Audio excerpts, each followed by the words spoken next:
You're listening to the Productive Therapist Podcast, the world's greatest and most brilliant resource for busy therapists who'd rather be laying on a beach in Hawaii. Every week we share helpful tips on where to put what, how to do this, that, and the other, and the best way to get your ducks in a row. And now here's your host, licensed therapist, head nerd, and productivity Yoda, Uriah Guilford. Hello and welcome to the podcast. So happy you're joining me today.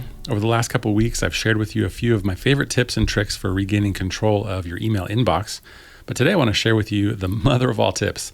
This one is hands down my favorite. It's made such a massive difference to how I interact with my inbox, and I know it's reduced my stress levels as well. I know you're going to love this one, and it's actually taken from, you guessed it, my mini course called the 7-Day Email Transformation Challenge, which is still free right over at emailchallengecourse.com. Today I get to talk about one of my favorite topics, which is delegating.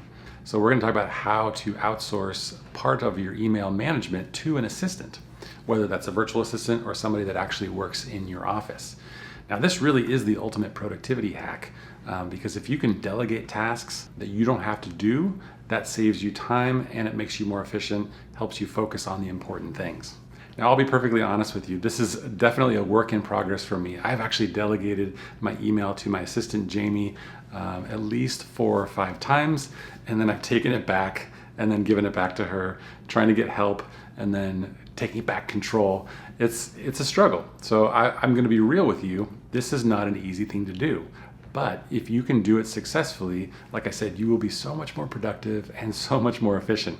So the thing here to do is to create some simple rules for your calendar and for your email so that an assistant can effectively manage that for you. In just a minute, I'll show you some of the rules that I've created and shared with my assistant, Jamie, but our process right now is basically that she checks my email and processes it according to those rules about 3 or 4 times a day.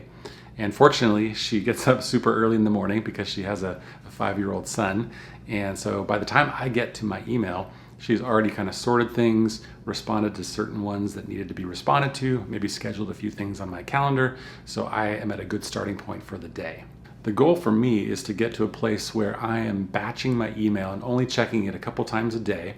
And then my assistant, Jamie, is checking it and making sure everything is good in between those times. I can tell you one thing for sure, and that is that I am determined to make this work because as much as I love the satisfaction of processing emails, I know that it's not my highest contribution and the thing that I should spend the most time doing. So the action step is this. Even if you don't have an assistant yet, I want you to create a document called My Email Rules, and I want you to start to write down some basic rules around processing your email and handling your schedule, your calendar. These rules will help your future assistant to support you better. And if you have an assistant now, clarifying and refining these rules will help you work together even more efficiently. Isn't that so simple but totally brilliant? If you really want to get control of your email inbox, go ahead and check out the full course, 7-Day Email Transformation Challenge, over at emailchallengecourse.com. It's completely free and it will help you get back a ton of time and inner peace. Thanks so much for listening. See you next time.